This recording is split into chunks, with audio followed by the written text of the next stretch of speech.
Makulay ba ang love life ng asawa mo? At maraming pamilya o anak na binubuhay ito? Tara, magkapit mag-usap muna tayo.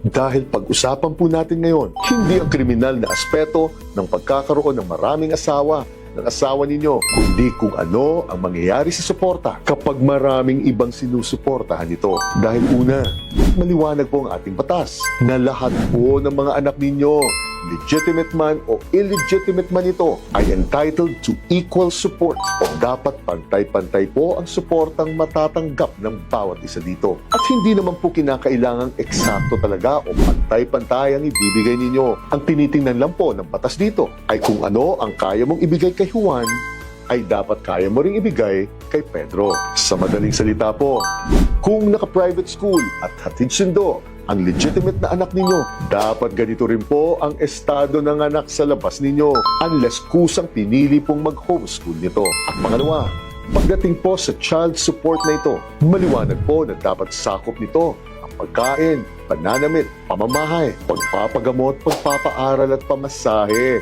para sa mga anak na ito. At dahil nakadepende po ang amount ng suporta sa aktual na pangangailangan ng anak at sa kakayahang magbigay ninyo, siguraduhin nyo po muna kaya ninyong ibigay ang isang luho sa lahat ng mga ito bago nyo po bigyan ang isa sa mga ito. Pero tandaan po ninyo na ang mga anak lang po ang legally entitled sa support. Ano po? Hindi po kasama ang mga tatay o nanay nito dahil malaking gulo po ito kapag nagkabistuhan kayo.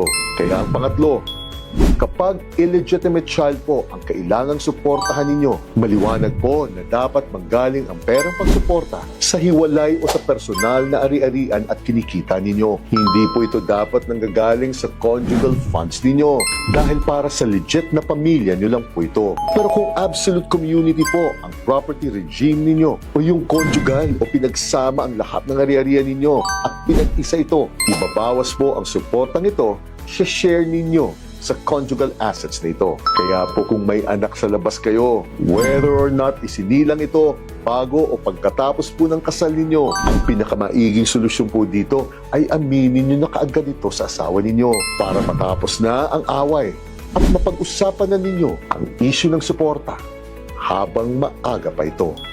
Jeanette.